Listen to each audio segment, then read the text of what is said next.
once you have a great understanding of your customers, you will use less time to understand it. You won't be going back to the drawing board once you've launched the product. If you don't have like this foundational knowledge, like you're essentially guessing, you're essentially doing guesswork. And that often leads to designs missing the mark. And people are very interesting. No person is the same as the other. I think it all stems from you as the designer. You've been given a problem statement. You need to understand, okay, what do I need to know to be able to solve for this problem statement?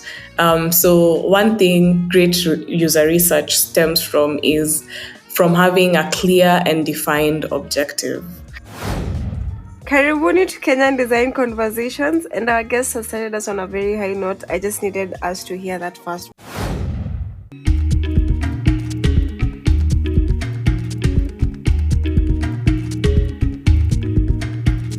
When building an app, especially if it's something that you want people to subscribe to, or sign up for, instead of forcing people to sign up as the first step, you can give them an incentive, like showing them the value proposition of what the app actually will do for them before they give you all their details. And I think a good example that I've seen here locally is Fingo. Yes, they start the sign up process, but they allow you to skip some of the steps of putting in your details so that you can go ahead and see what the app actually has to offer. Then when you are convinced and you want to use one of the features, that's when they actually prompt you to finish signing up. So you haven't fully committed to using the app until you see what they have to offer. Ha. Nice of you to start on a very strong note. Sasa, hey, Karibuni to Kenyan Design Conversations, and our guest has started us on a very high note. I just needed us to hear that first before to answer. But now that you know you've had her, hamjui ni nani, you've had her, you've had that. Yoni wisdom na get too moja. So imagine what you can get from this. Ladies and gentlemen, this is Chendereta, your host of Kenyan Design Conversations. Na kama kawaida, tunawaletea the best designers in the world. The best designers, best is relative. In my eyes, I'm also best. So I'm not saying that kama hauko kwa hii episode or any of the episodes, you're not a best designer. But of course, you know what I mean. Sasa, let me just stop rambling. Today, we have a guest. And I'm going to give her all bragging rights. Sijui kama anaweza ifanya in 3 minutes, but let's see. All bragging rights to tell us who you are without kuficha. Like, don't be modest about your achievements or anything. Okay. Thanks, Chandrita. It's a pleasure being here on your podcast. Looking forward to this conversation. So my name is Lynnet Kamau. I am the design director at Marathon XP here in Nairobi. I started out as a research assistant. So I've been in the design space for around, I think this is my 5th year now. And I have worked in quite a number of sectors. I've done projects across the different sectors. I've done projects in agriculture. I've done projects in retail, banking, and fintechs. I've also done projects in the health sector. So this journey has been quite an exciting one, and it still keeps maintaining its excitement as every day I learn a new thing about people, about users, about how to use the information we get from the users to develop innovative solutions for them. So yeah, I don't know if there's anything more I could say about myself. You've said bragging rights. So Yep. I would say like last year, we did a project that was able to bag an award in the London Design Awards. So that's quite an achievement. Also, what else? What else? I would say I don't know. I don't know. I believe I'm a modest person. I don't know how to brag much. But I would say so far, I think my grit and my curiosity has brought me to where I am today. It's been quite a fast-paced journey from when I started till where I am. So I'm really proud of myself to be able to break into a career I had no clue about to get to where I am at this moment. So yeah, that's me. That is so amazing. You have so much like design expertise. I'm getting more like I'm getting just more wild ideas and questions to ask you. Like the more experience you have, the like you really have something to tell us. And let's talk about research. Umongelea that uliwahi kuwa research assistant, and you are here because you need to explain to us or just drill it down into our heads. Tumeisikia sana, but Hmm. well, we just don't take things seriously. You know how Kenyans get. So Yeah, where great design begins with is a research. Able you just define that in very simple layman's language for anyone, whether designer, developer, database engineer, layman, yeah. five-year-old kid anaweza elewa. Okay. Um, so why I believe great design starts with user research. So I believe user research is like the cornerstone of great design, or it's the pillar or foundation, whichever strong word you want to use, because it provides like the necessary context and understanding who your users are. Anytime you think about a solution or what is it called? An idea and you want to implement it, you always ask, what are you solving for? And you can't get this context without understanding your users, what they need, how they interact with various things and different products or services, how their mental models work. And if you don't have like this foundational knowledge, like you're essentially guessing, you're essentially doing guesswork. And that often leads to designs missing the mark. You find that a company has launched a great product, they've launched it with a lot of pomp and color, but then a few months down the line, it's not gaining traction. They're signing up customers, but they're not retaining them. So if you start with user research, you're able to avoid all these common pitfalls, and you're also able to uncover like the pain points, the desires, the behaviors that drive humans to do certain things. And it ends up this adds value into creating like great products that are not only functional to the customers but also delightful and intuitive for users, because you could design a product that is actually solving a problem, but there are certain nuances that your product is missing that is preventing the user uptake or adoption. So if you have a great understanding of who your users are, you'll be able to highlight all these things and ensure that you cater to every need that they have, and also as well as solving for the pain points that they currently experience. Yeah, that's in a nutshell. I hope it's under 3 minutes. Oh no. No, I actually understand what you mean. So Yeah, chenye nimepata ni it's like for both the designer and the business.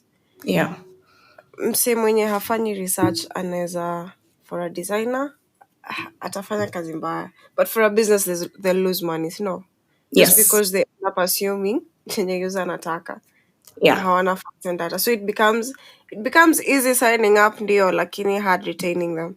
That's yeah. very that's very not demure. Not very I had to cutesy. do that. So, would just tell me a little bit about your life as a research assistant. How did you like it, or was it boring at first? Because honestly speaking, I think many of us designers do not feel user research is boring. So just Abu and why that for us? So my journey as a researcher has been quite interesting. I didn't know that when I started off, I didn't think that this was something that I wanted to do.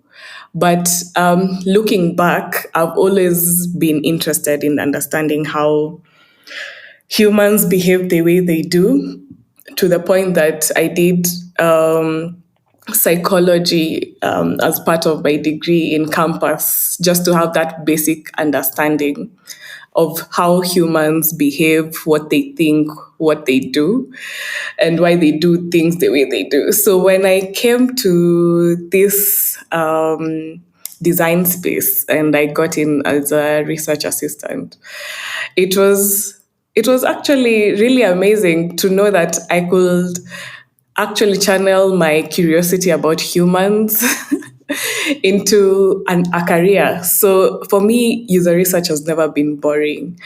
And it's always, for me, it's always a chance to learn something new about people. And people are very interesting. No person is the same as the other. So, and no problem, not everybody looks at the same problem the same way. Like, people have different perspectives, they have different ways about how they think about different things and how to solve for different things. So for me, it's always like a treasure hunt. Like, I'm uncovering, it's always like I'm uncovering new things every time. And for me, that's basically exciting, and it has never been boring because I like learning new things, and I also like being put up to the challenge, where I have to now utilize what I'm learning about people and channeling them into innovative solutions that can actually solve for their problems about what I've learned about them. So for me, it has never been boring. It's always exciting to see how these insights can be translated or are translated into design, and how they can be impactful to the users that and delightful to the users that actually use these products. So research is really interesting. I think you have to look at it in a way that you're learning. And I believe learning new things is always exciting, even for designers. If a new technology comes up, like, you're always keen to know, okay, what is this new tech? What can it do for me? How do I learn how to use it? So look at user research the same way. Like, these are people I'm designing for. What are their interests? How can I design a great solution that suits them? How can I create a great experience that they can be excited about and looking forward to? So I think, yeah, designers should think about it a bit differently, not something like they have to do as part of the design process to tick a box, but as an avenue that will open them up to think out of the box and come up like with great solutions that eventually lead to great experiences for their users. That's what I would say. That's an amazing way to put it. Thank you very much. Basically, okay, I know you've had a lot, lakini akili yangu ndogo inafikiria hivi. So basically, Lynette has called us out on finding research as mere routine. Like, come on, take it as a challenge. Because kuna maswali umepose hapo. The questions you like get into while doing research. Why is the user? Why is it this hard? Why, you see? So maybe I don't know. Can you say that possibly we do not know how to do user research, and that's why we find it hard or boring? Um, Could I be. Could be, but I think it's something that one can learn easily. And Mm-hmm. I think, especially if you're working like with a diverse team where you have like researchers doing the research, then they funnel down the information to the designers. Like in my team, for example, we normally Mm-hmm. ensure that the designers are also part of the research process, not necessarily doing the interviews, but also like just including them like in crafting the instruments that we're going to be using, letting them understand why we are using certain methodologies. And you find that once you've, and also sharing with them the insights as they come from the customers, you find that even as now they do the design work, creating the wireframes and screens, it becomes easier for them because they have context. They understand what the users needs, what they were saying. They just don't. We just don't give them the insights at the end of the day. Like users are saying this, we give them. They get to be part of the context. So it then becomes it easier for them to be able to digest what they've had from users into actual design concepts that will make sense to the users that we are trying to solve for. So I think also involving designers in part of the research process is a very key thing to help them understand the value of research and also get them to also learn more about how to do research. So I believe, like right now, if I take my designers to the field, they'll be quite comfortable doing interviews and conducting the basic research. So it's all about how designers are involved in the process. Thank you very much for decluttering that. But it's got me thinking. It is also possible that okay, maybe I do want to do user research. Maybe I do, but Mhm. I don't know what to do based on. Maybe you could give me examples of come up with an idea and tell me with this particular idea, this is how I'd go.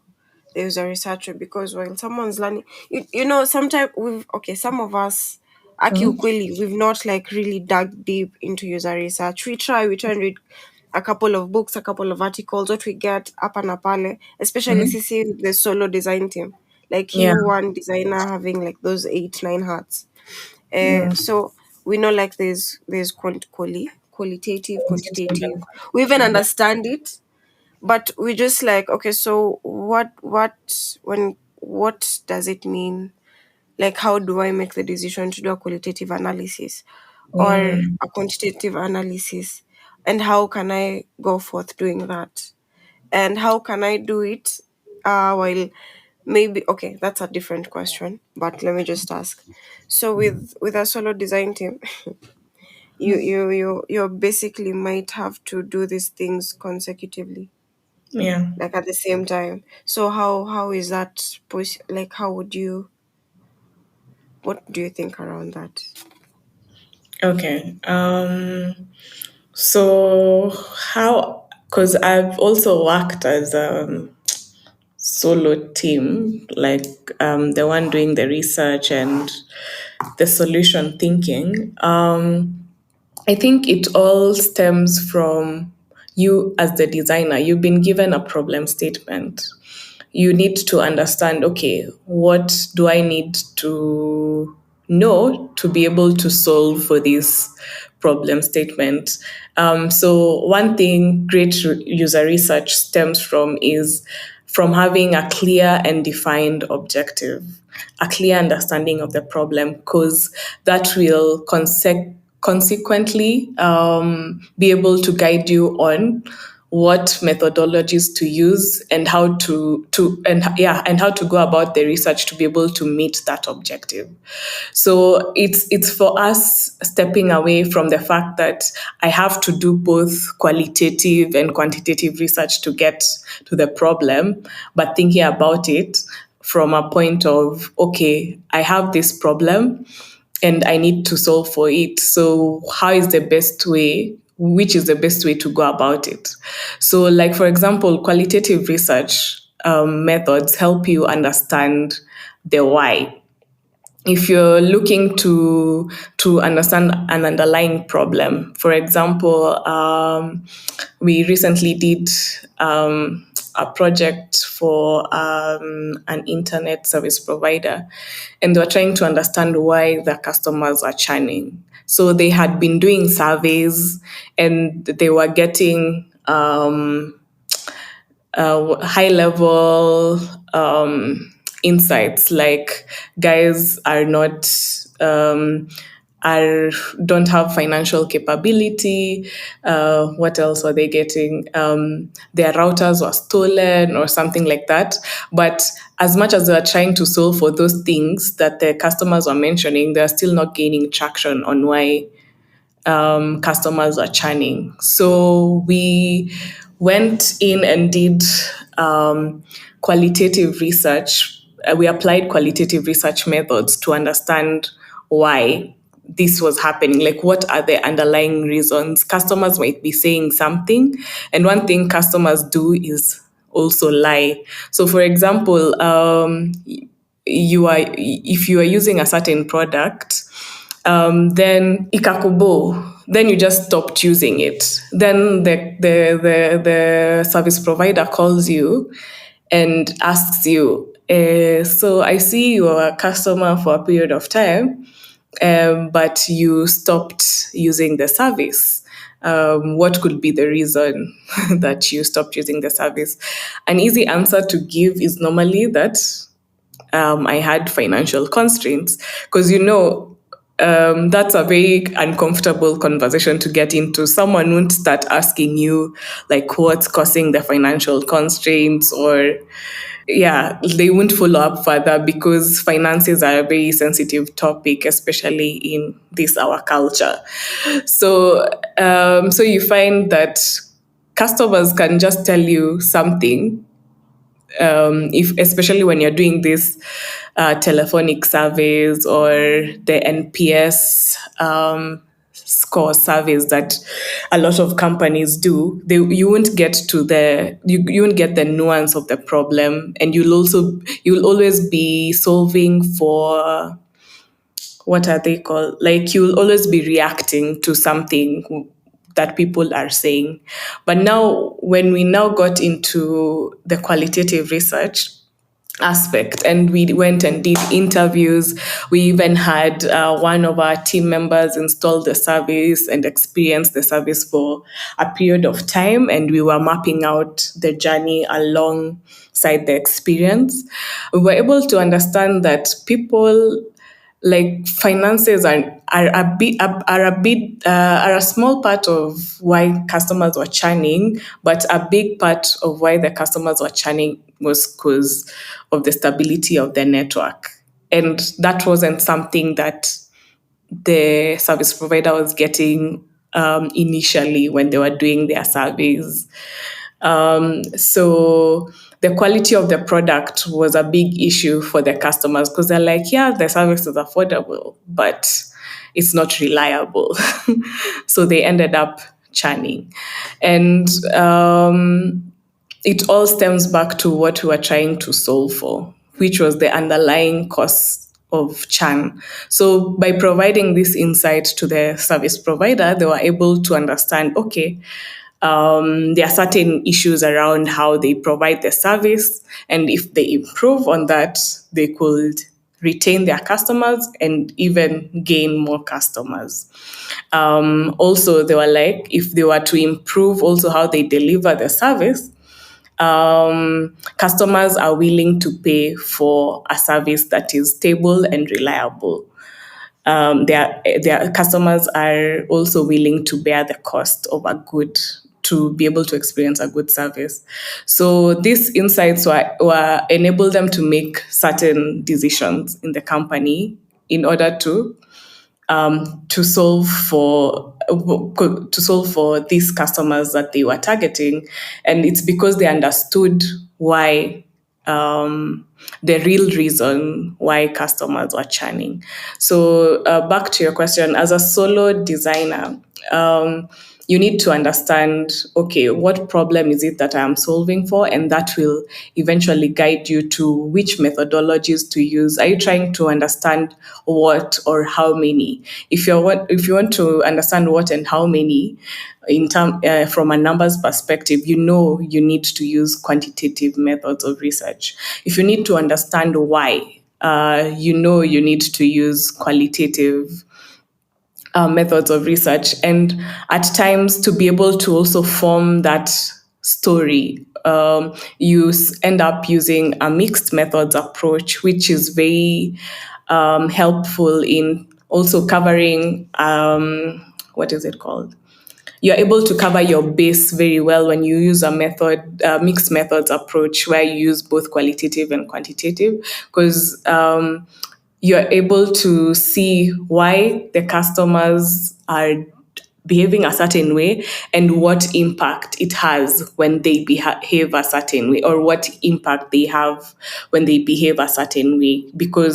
And that will also help you narrow down to what solution you need to design for, or yeah, you need to design for, and how big of an impact that will be.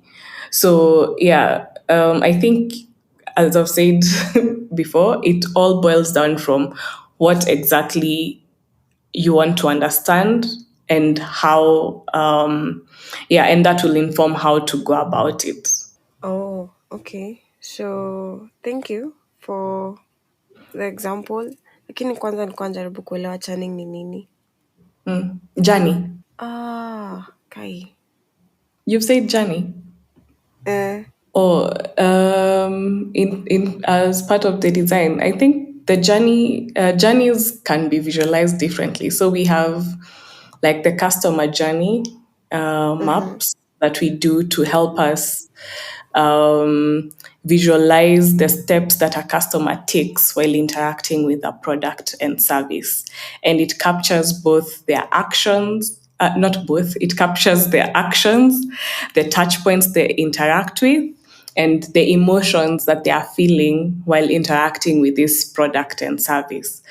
And these journey maps are normally informed by research, and they help us synthesize the data that we've gathered from research, and help us visualize, like, okay, this is what the customer is actually experiencing at each particular part of the journey. And we are able to identify gaps with the product or service as we visualize this journey, and we are able to either rectify or enhance the product, or solve for this product or the problems this product is having, based on the gaps that we've identified the customer is experiencing while interacting with that product in that particular journey. So journey maps are quite a powerful tool, and when used right, they can be a game changer um, in for a product or service, and they are also a game changer when it comes to designing,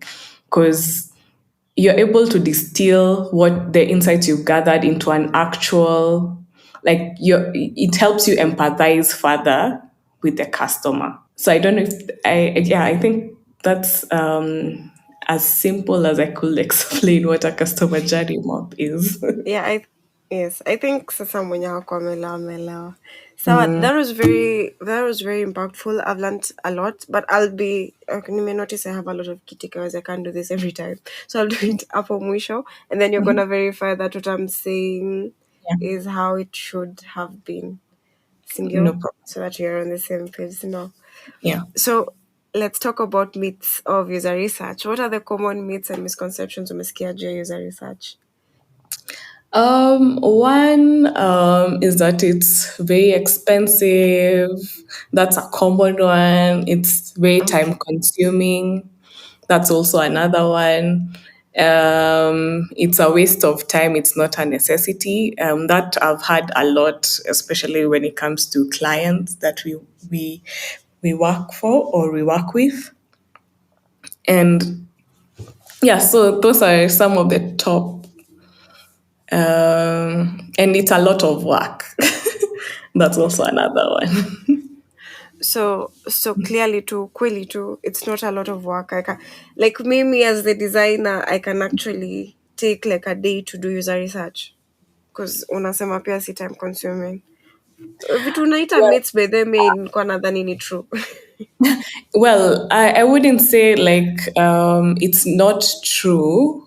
Well, good research takes time, right? Yes. Um, but they like with that time that it takes to do research, that time is covered up by if you designed a product without doing research, then you launch the product and it doesn't gain traction, then now you have to find out, okay, why is it not gaining traction? But if you, so you'll still spend now time. That time you're avoiding Yeah. to understand customers before, you'll still take that time later on when you're trying to understand why aren't customers using my product or service.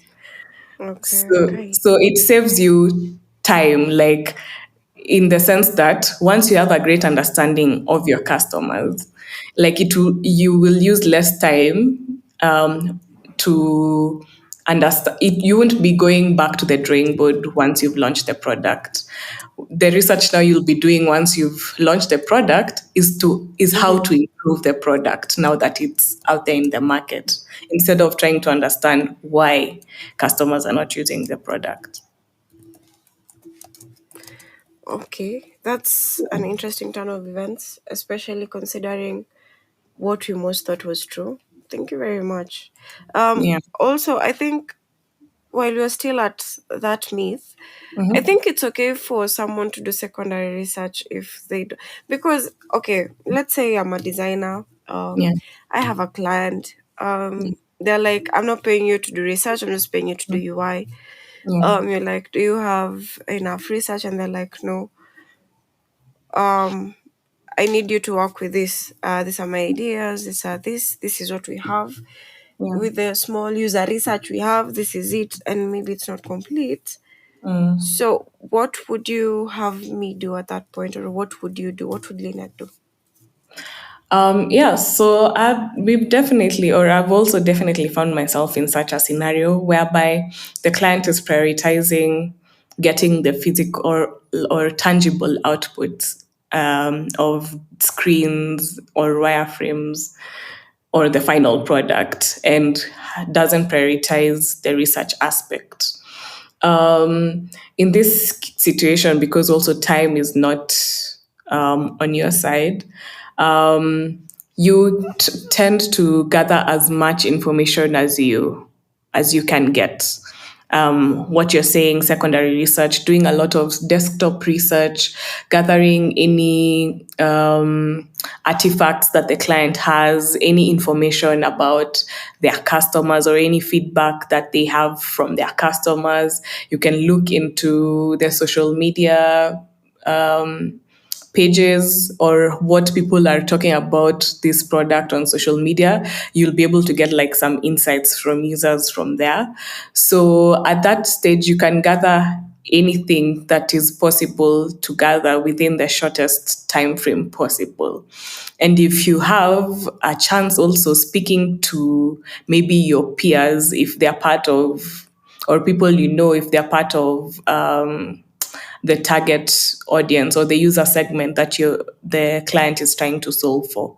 So having just quick chats or phone calls, trying to understand their thinking, their mental models. Yeah, so it happens. I understand like not every time you have time to do extensive user research, but in the time where time is constrained, you need to know like what's at your disposal. Is there anything that the client can furnish you, any initial research reports that were done, any data they have for of their customers. They should be able to give that to you to facilitate your design process. Okay. Yeah, and So, maybe, sorry, one last thing. For mhm. us, or for me as a designer, another very vital stage as part of the design process is normally the discovery stage, whereby we interact a lot with the client, trying to understand what their objectives are, what they're trying to drive at. We try to gather as much knowledge or information from them as possible. Also, talking to some of their employees, if they have some, just trying to understand how things work. Because also that helps us build a basis or information, even as we're trying to do this secondary research. We at least know, okay, this is how the company works. This is how some of the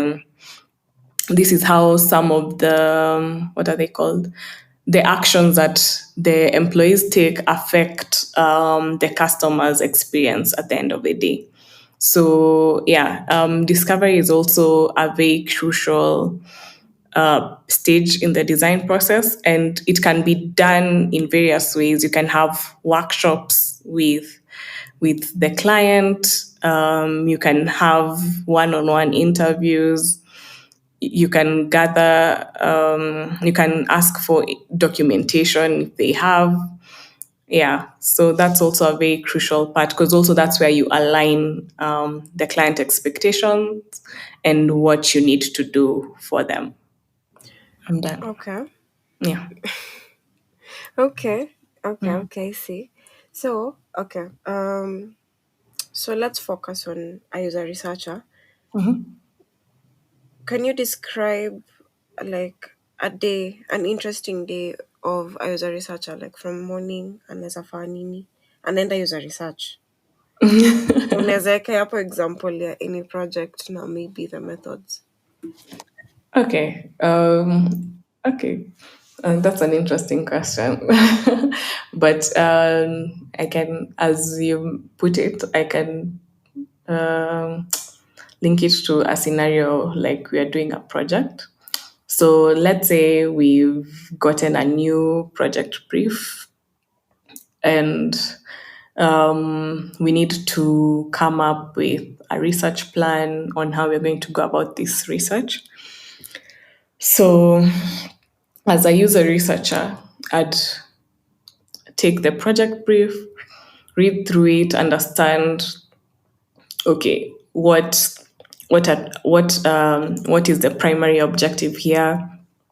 What are we trying to solve for?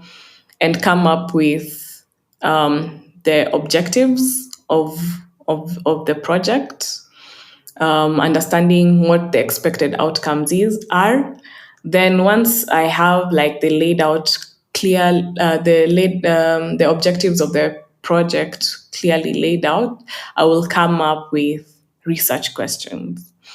So these research questions will stem from their objectives. So like, what am I trying to understand? What am I trying to understand from customers? How do customers behave when they interact with this product? So you have like different research questions that will help you now decide. Now that I have my research questions, it helps me decide, okay, what methodologies am I going to use to be able to get answers to these research questions.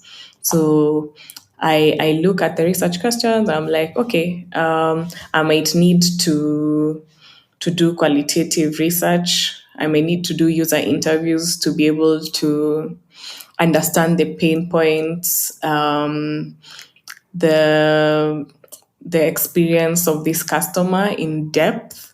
So I may need to arrange for user interviews, or and maybe I may need to do observation, trying to see how the customer interacts with this product or service in their natural setting. So I might include that as well. Then maybe I might be like, okay, I also need to know like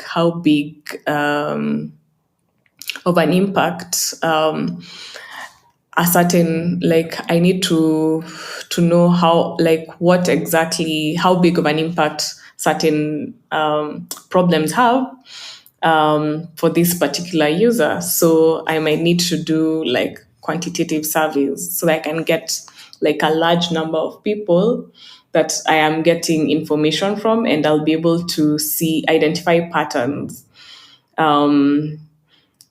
of, what am I saying? Yeah, I might be able to understand, get patterns of how big this is a problem. Like, because from the research questions rather, I have already some hypotheses. So, like, from the hypothesis I've created, like, how big of a problem is this is, and also from the initial data I might have gathered from the discovery sessions. So I might be like, oh, I may need to do quantitative to see how big of a problem this is. Yeah, then I have nailed down my methodologies. And then before the methodologies, I'll also have laid out, like, once I have understood the objective, I'll also have laid out like a plan.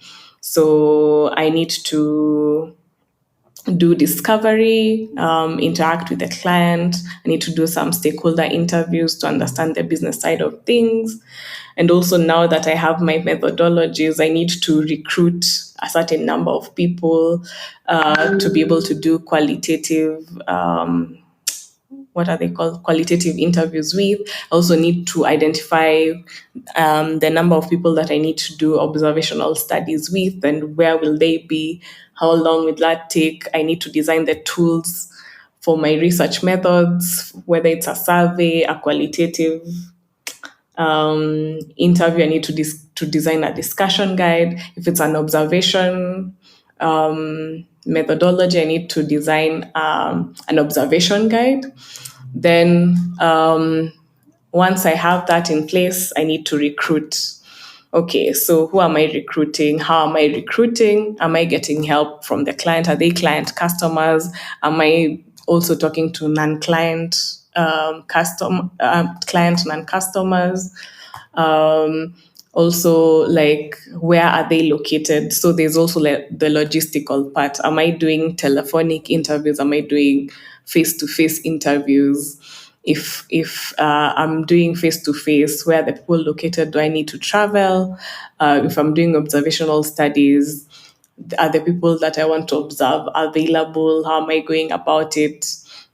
Then, once you've cleared out like the logistics, like, what tools will I need, how will I travel, how much will it cost to travel, and you've put that in place, is now, and you have your instruments ready.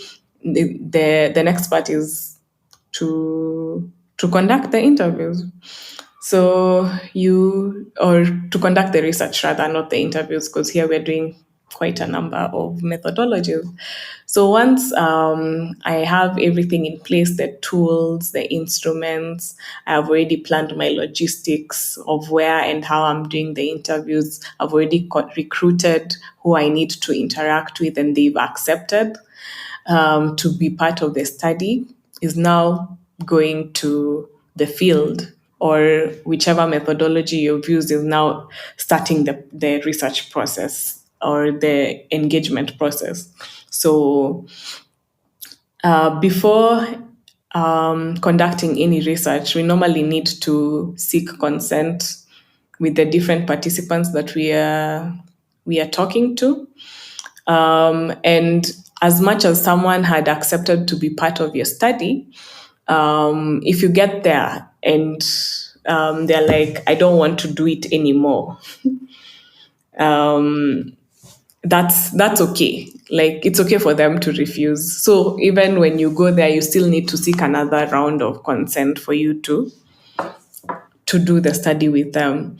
And there are a number of ethical things or procedures that you need to take before you interact with a participant, because at times you're handling some of the sensitive data. And also, a big part of interacting with customers is that you need to make them comfortable. excuse me, you need to make them comfortable enough during the session so that they can also be able to provide great insights for you. So my favorite methodology is user interviews because I get to interact with the customers or the users, the intended users one on one. They get to give you quite a lot of insight in their day to day lives, how they think about things, their perception around things. And you also get to learn a lot about them as a person. So, yeah, so you conduct the interviews, you gather your data, you're writing notes or you're recording. Then once you're done with the interviews, you go back to your desk or wherever you're working from and download the data that you've gathered from the field. It's very important for you to download data as soon as you have got it. So, like if you had a full day in the field, you're writing notes and also doing some recordings. Once you're done with your interviews, it's good to put down what stood out for you during these sessions because that helps you with not having to wait until the end of the study and start compiling everything that you've gotten. So it saves you quite a bit of work because if you wait until the end of the study, you will be overwhelmed with the amount of data that you'll have gathered. And another thing that helps you with is that you're able to identify patterns as you go along, and you're also able to improve on the questions that you ask like the next participants because you might find like there's something that you overlooked while you are curating your discussion guide. Then as you're talking to a user, you get an interesting insight and you're like, oh, I had not thought about that, maybe I should ask the next person how their experience is or what they think about that. So, downloading your interviews or whatever data you get along the process is very important to help you also improve on the research process and also help you identify or uncover certain insights or patterns as you conduct your research. So, once you've collected your data, it's now time to analyze that data. So this is looking at all the data, identifying the themes or the patterns that are emerging from this data. And once you have that, you've identified certain key themes or key patterns. Is now to synthesize those patterns into actionable insights. So this is making sense of what the data that you've gotten and trying to frame it in a way that can be usable when it comes to crafting the solutions or designing, coming up with design guidelines and concepts that will help solve for these users that you've gathered information from. So you do the synthesis, you have actionable insights. Then once you have the actionable insights, is now ideating, coming up with the solutions that could be be used to solve for the insights that you've gathered from your research. And one thing that we like doing, we like doing with my team is doing this concept called sacrificial concepts. So here we normally try to think very broadly about any ideas or solutions we could have for our users without binding ourselves to any regulations, any restrictions. Like you're free to think about the wildest ideas that you could come up with. And we something that helps us facilitate this ideation is a framework we use that is called how might we questions. So like from an insight, I'm trying to see Trying to think of an example of an insight. So do not hold me to it, but an insight could be customers are not subscribing to, or we are not able to retain our customers because when they sign up, they get they're proposed to. Okay, we are not able to retain our customers because we are not able to deliver what was initially promised to them. So, okay, so you now dig deeper. So, how might we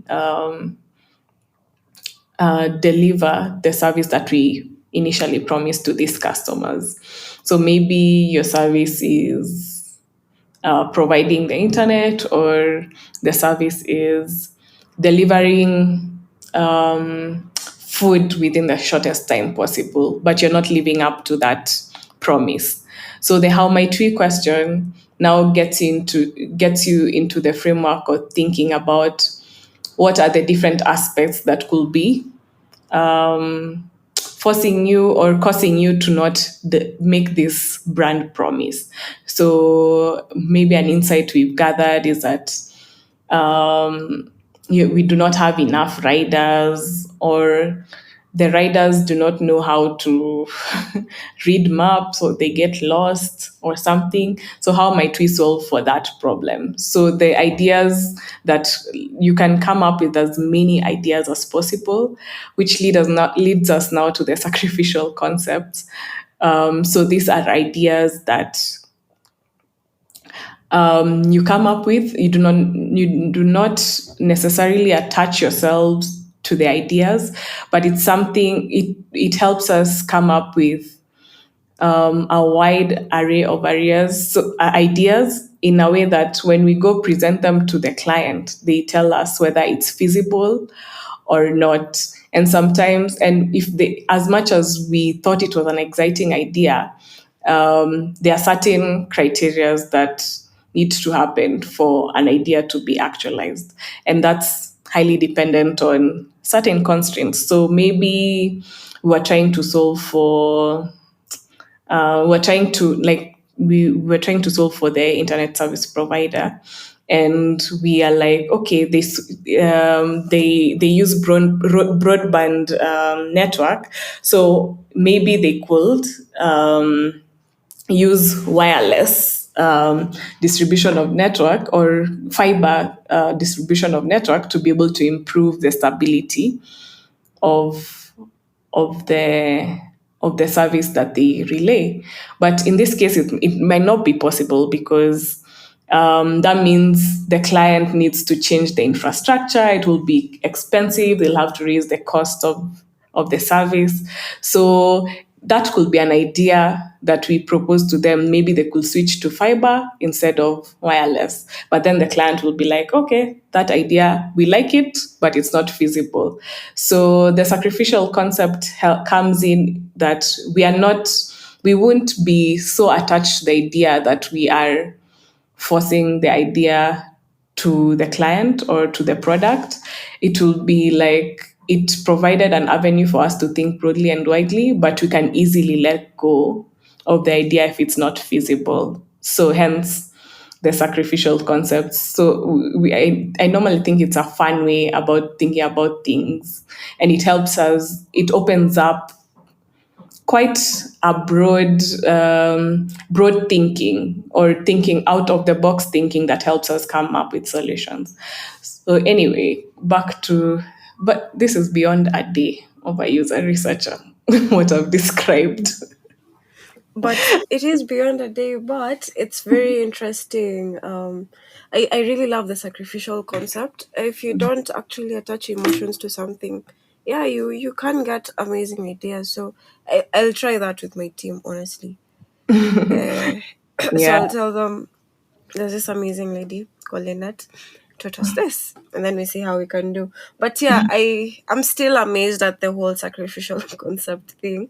I'm just thinking about it, and then you've ended up like answering my next two questions, which would have been how do you make like research fun and engaging, and also like how do you like just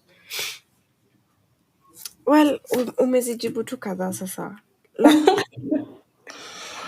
I Yeah. would I would have, I think, one more question. Mhm. So give us one moment where Mhm. research ilikusaidia sana, like hii design ili excel na uko 100% sure bila hii research amngekuwa hapo, and another one where Mhm. might have been your fault, might have not been your fault, but research was done poorly and matokeo hazijaenda fiti sana. Okay, so I would give an example of a project that I recently did, or I'm actually currently doing. I won't mention the client, but it's a project whereby a banking a financial institution is trying to create a unified experience across all the countries that it's in. And one thing that stood out, or that was, so they were trying to unify the experience for all the countries that they have branches in. But then one thing that we really needed to take into account was, yes, the product is the same, but the users in these countries are different. They have different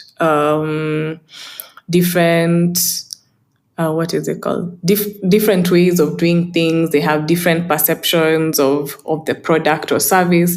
They also have different capabilities in terms of how rich their network or their internet reach is, or how they're also different in terms of how people have adopted to the technology, how many people have adopted. So, like, if I was designing for a country like Kenya, it will be very different from designing for a country like TZ. So when we got into the research, we actually had our own biases. We're like, okay, this is a bank app. So how different would it be from designing a bank app for a person in Kenya or a person in TZ or Tanzania? But now when we got into the research, we actually realized that the different users have in the different countries have very different behaviors and also have very different constraints. So you find and also the needs are very different. So for example, you will find, like, for a person in TZ, they have certain constraints, like the internet network is not, it doesn't have wide coverage. So even if you create an app for them that requires internet usage, they'll be really limited. So you need to think about other avenues of how you can relay the same service for a person who has internet to a person who doesn't have internet. Do you create an app with offline capabilities? Do you create a USSD mode of transacting or USSD app for them to use? Then you find for Kenyan users, especially in the urban areas, have very different needs. For them, they're looking for the next big thing. How convenient can you make things for them? So they want things easy, fast, and reliable. So design, those are two different users. You have a similar product, but how do you differentiate the experience for both of them in the sense that they both have the great experience, but it still fits within their context? So in this project, it really helped us dig down into that and be able to curate some of the user journeys for that particular product to be able to suit the different users. So yeah, that's one project I would say that user research was really key, because it would have been easy to go with the assumption that it's just a banking app. So people just use it to transact money, so it can be used the same everywhere. So yeah, that's one project I would say that was user research was really key and impactful. For a project whereby I feel like we didn't, we had an oops moment. I think, what would I say? Trying to Ama think. hakuna. Labda unajua umekuwa successful this whole time. No, I think my biggest challenge in research has been mainly getting stakeholder buy-in. Oh yeah, yes. Let's talk about that. Guy. Yeah, so getting clients to buy into the idea that research is really important and they actually need research and also continuous research at that fact. Because you find that there are people who like the idea of research, but then they bring you in to do research, but that's the only research they'll do, like in their product's lifetime. And they'll be like, yeah, but we did research that time, so that should be sufficient, without acknowledging the fact that users or human beings are very dynamic and their behaviors, thinking, actions change from time to time. And also, it depends on what's actually happening at that particular time. And I think the greatest example is like during COVID time. Um, a lot of things changed for almost everyone. How people thought about things, how people did things. So, like, I think one thing that stakeholders need to acknowledge is that human beings are dynamic and their needs change from time to time, and there's that need for continuous research. Then there's also these other people who don't believe in research, especially companies that are so used to doing NPS scores and CSAT surveys. They believe they understand their customers just because they sent them a survey with 5 questions asking them to rate the service within a scale of 1 to 10. Um, to some, I'm not really hating on that methodology. It gives a bit of insight, but there's more that could be done to understand your customers beyond just NPS and CSAT surveys.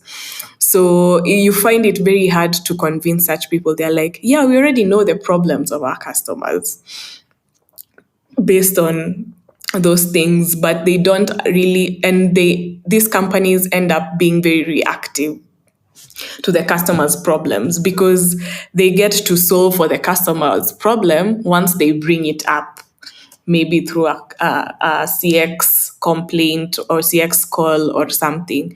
But another value of user research is that you get to be very strategic when it comes to relaying your outcomes to your customers or users. So if you have a great understanding of who your customers are, their needs, their wants, their desires, their pain points, you're able to think even further ahead and give customers what they need, but they didn't actually know they need. And there are some companies that have excelled in that, especially in the Western world, like Amazon, Spotify, Apple. They continuously try to understand their customers, and that's why they always come up with the most innovative concepts and ideas. So I think that's one big challenge we have here, trying to get stakeholders to understand this, because to them they feel like research doesn't have any tangible products, but it actually does. And they compare it to, especially if they're a digital service provider, like they have an app or a website. They think that if they have a great website, they'll definitely have customers, but it goes beyond that. Even when you're designing your website, you still need to understand what the customer wants to get from their website, and if what you're putting on is valuable, and even how they navigate through it. What outcomes do you want to get? So yeah, it's always like at any point or of any project, we always find ourselves trying to reiterate the importance of research, the importance of understanding your customers. And yeah, it can be a bit frustrating, but for the people we are able to get buy-in from, they really get the value of it all at the end of the day. And they also get to see this was actually valuable. Yeah.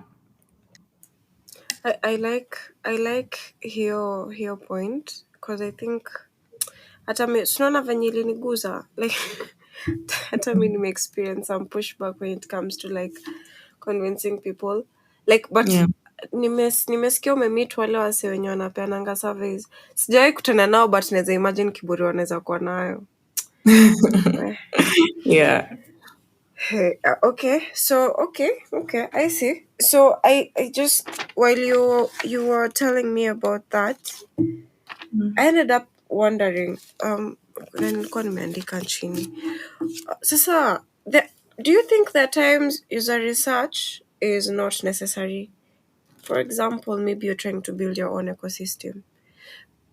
Maybe ni game. Unajua game inakuanga tofauti. That's a whole different world. And Mm. so people will want, of course, people will have opinions about some things. Maybe you have, no, I'll get in trouble. Let me use something else.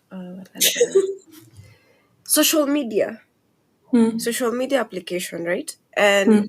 maybe you want this one to be like a whole different. You see how like Meta World came up with sijui metaverse ile yenye watu wanaishi in VR.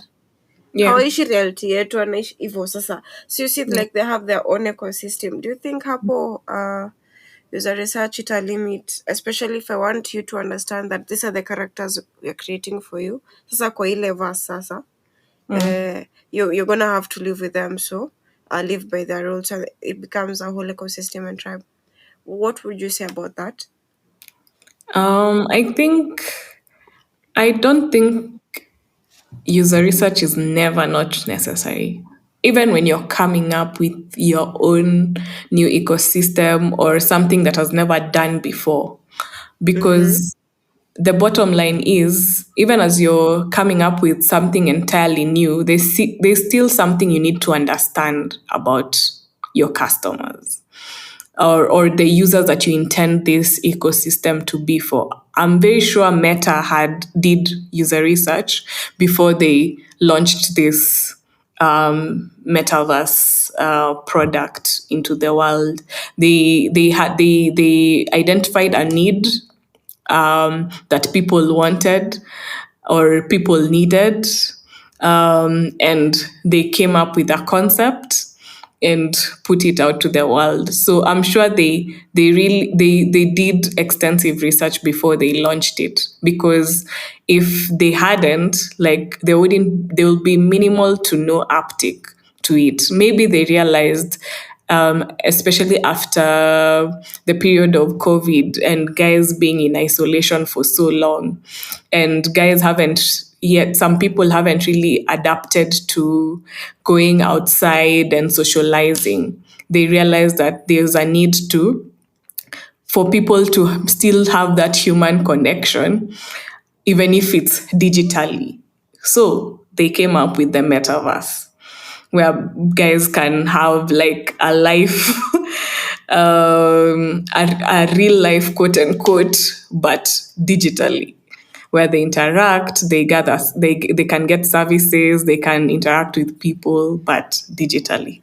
So there was a human need they solved for there, and I'm sure they got it from an insight by talking to consumers. So I think couple so we're in this okay.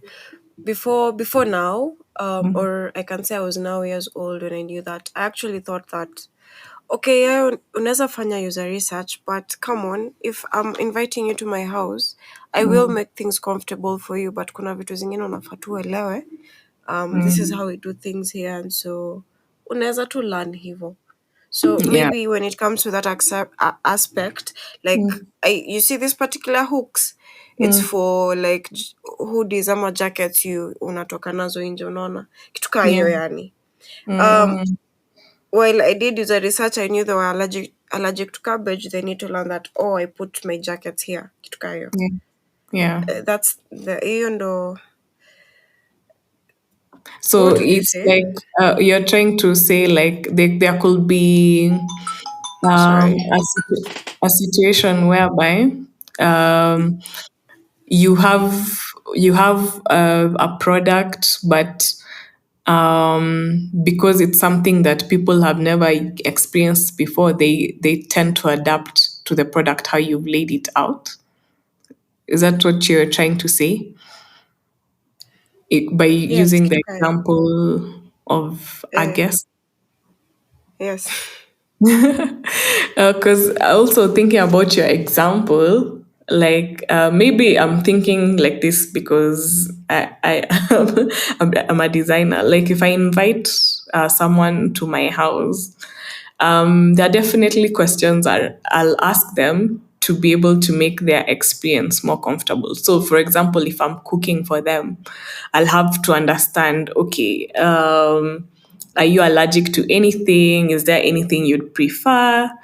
etc etc. There's some information that I'll gather to be able to make their visit comfortable, as much as they're coming to my house and I have like a certain set of rules or how I like to keep things. Yeah. So in order to make your guest comfortable, there are certain accommodations that you'll make for them. Yeah, there are certain accommodations you'll make for them, even if it's in your space. So yeah, and if same thing even with your product, you're creating a product for people to use. You're not creating the product for yourself. You'll still need to know, okay, what would people think when they're using this product? Am I solving a need for them? Because you'll end up staying with your product with no users, without even considering a bit any aspect of their needs. So I feel like you need user research either way, in any way. Yeah, I think nimeona. Like, so I need to apologize to my design team on Monday. Yeah, and a lot of the times I know sometimes we get so confused with all these methodologies put out here and giving us like quite a number of steps that we need to take take ourselves through to be able to conduct user research, and that's why a lot maybe most designers shy away from it. But I believe you can customize, you can use all that information that you've gathered from these methodologies to make it your own, because at the end of the day the objective is to understand who are you building for, who are you solving for. Yeah. So, yeah, I think it's also for us to change our mindset and also remember that these methodologies, they have been created by people who live in the West. So we also need to put our design thinking hats and or adopt or customize these things to be able to suit our setting. Yeah, that's all I would say. Oh, thank you for the. I'll call it a reality check. During many hit hard, so thank you for the reality check. I will be looking into my mindset on research, how I approach research. The like different kinds of methodologies. Why? But we start with like understanding the business objectives. So I've been really learning. I think I did mention I'd talk about takeaways, but I've noted them down like on a Twitter thread. I'll just tag you and then utanisaidia hapo and anyone else mwenye anaipata link. So that is before the podcast comes out. Okay. So what would you tell Lynette, the young Lynette researcher right now? Um, What I will tell her. But that's an interesting question. I think one thing I would tell her is to allow herself to embrace the fact that not knowing is okay. Like not being a subject matter expert in a particular field as a researcher is okay, because that opens up your mind to a lot of possibilities when you get into a new project. Cause and also it helps you adapt very easily into any sector that you're given a project with. Because initially, I'd get a project in, let's say, a financial institution, and I'd be like, oh my gosh, they're using such big terms. I know nothing about it. But the beauty of research is in not knowing, because that helps you even it's a value add to you as a researcher, because you have now more questions, or you can be able to ask questions from a point of not knowing, and what is it? And it also reduces your bias as a researcher by not being very much a subject expert. So I think, yeah, what I would tell my younger self as a researcher is that there's beauty in not knowing. Yeah. Amazing. I think that also builds my esteem kidogo. The not knowing part is actually really hard to embrace. Like, okay, so I'm the designer and I need to know and I don't know, and then I get into like a whole panic attack and I'm in shambles and I can't think straight. So yeah, I think I would listen to you. I'd be the Lynnet listening to you. As we wrap up, what would you tell the audience listening in right now?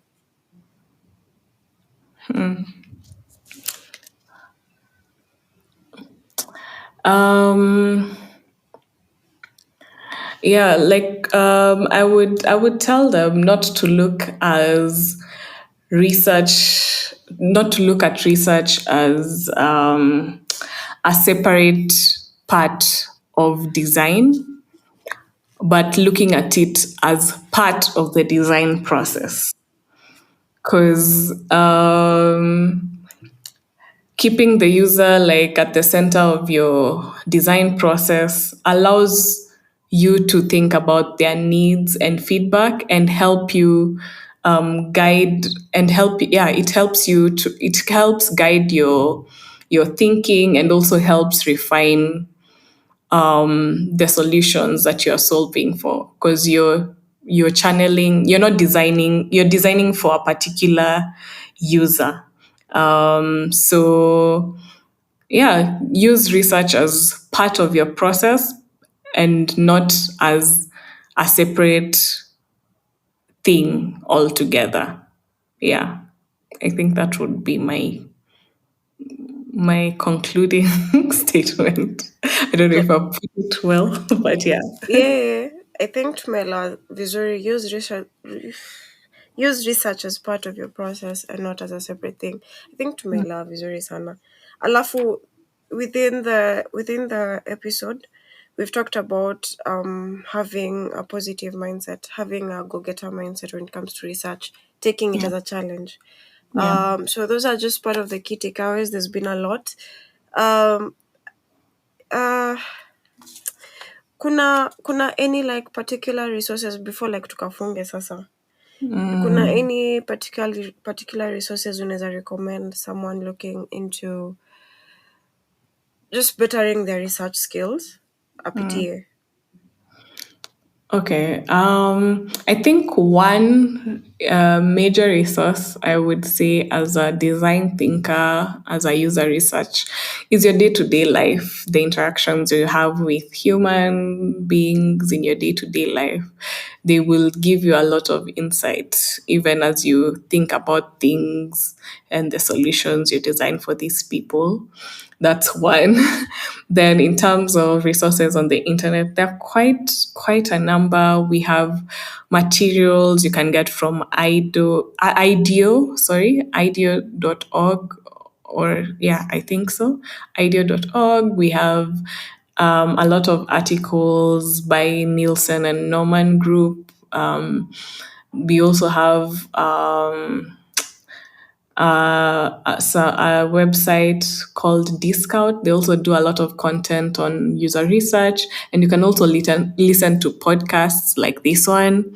There are quite a number of podcasts wherever you listen your podcasts about user research and people's experiences, and also reading. They're quite daily. People churn out articles on LinkedIn, on Medium.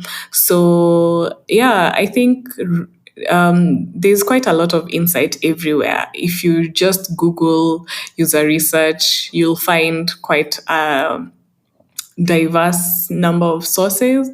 And even you can use like the AI tools to help you learn some things or answer some things. You can get a bit of insight from that. So basically, our resources are everywhere, I would say. But I think those are some of the notable ones, I would say. And also, I would say also Marathon XP offers trainings from time to time. So you can be on the lookout on our LinkedIn or website whenever we put up trainings about user research or design research in general. So thank you very much. I got them. Nitawaandikia kwa description, msilie sana. I did get them. Thank you very much, Lynette. What's your ex handle? My ex handle, I think it's Lynnet. And You it's think? it's at Nduhu underscore NDUHU underscore. Eh? At Nduhu_. Yes. Aikuji. Oh, ndo huyu. Unaitwa Lynn with Sunshine. Yeah. Oh, ninyi ndo mnaambiwa mushine pole pole. So nimekutag inaenda outside. I will be leaving. Tafadhali follow Lynette. She's an amazing designer. She works at Marathon. Ameisema before, but I will be leaving her LinkedIn and Twitter handles as well, plus any other handles atakubali niwachie kwa description. I'll also be leaving the resources kwa description. Like, follow, share, subscribe. I'm sure you've found a lot of value. Me personally, nimeelewa a lot. I have ended up unlearning a lot, especially hapo kwa myths. Like all the myths, unazisema ka myth na mi kwangu ni truth. Anyway, ni life. So, thank you for joining us on this journey of learning and learning and learning. We were talking about user research with the amazing Lynette Kamau. This has been Design Kenyan Conversations. Tafadhali, ka ulipata value. Usiget keep, just like, share, subscribe, follow. Penye uko, penye utasikizia. You have a designer friend, you have someone you know who needs to really listen to this, just send them their way.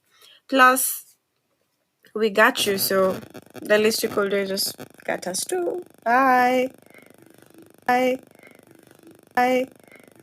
Bye.